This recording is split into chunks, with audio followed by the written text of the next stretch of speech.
Așa, bine m-am regăsit la un episod. Astăzi o să jucăm un joculeț nou. Așa. Îmi pare rău că n-am mai postat ieri, dar o să postez astăzi. Sunt ca un răcit, de aceea nu mi se prea aude vocea. Deci, așa. Scopul nostru este să scăpăm din închisoare. Așa. Jocul este cu bani pe magazin Play, dar eu v-am arătat cum să vă luați jocurile gratis. Deci prima dată trebuie să încercăm. Eu o să încerc să mă ridic sus.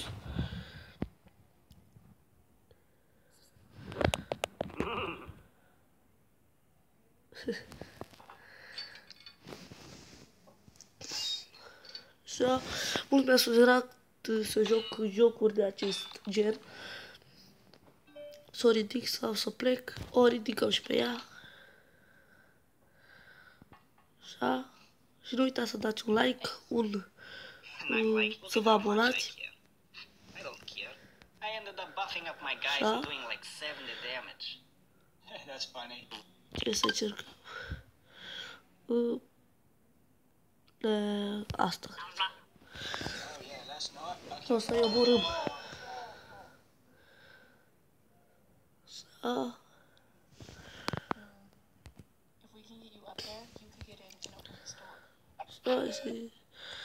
O să încercăm forța.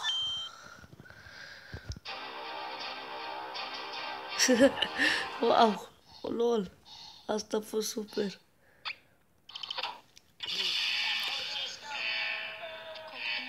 Lol.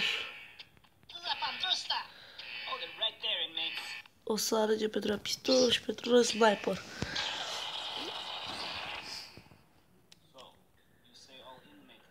Da.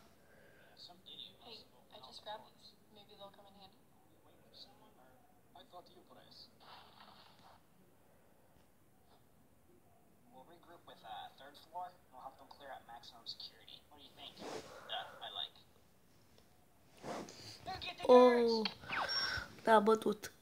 Da, o să încercăm. Da.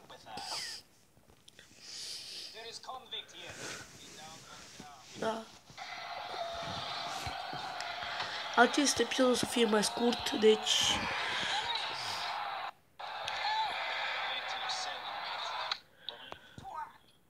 Fața.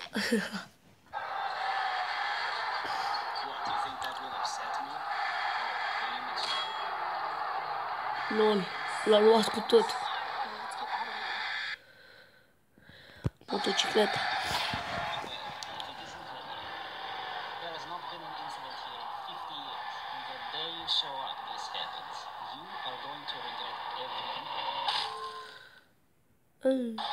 Lol.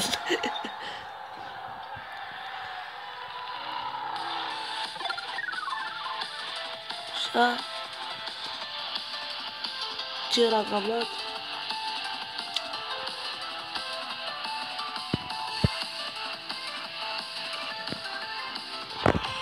Și cam acesta a fost episodul, sper că v-a plăcut și nu uitați să lăsați un like.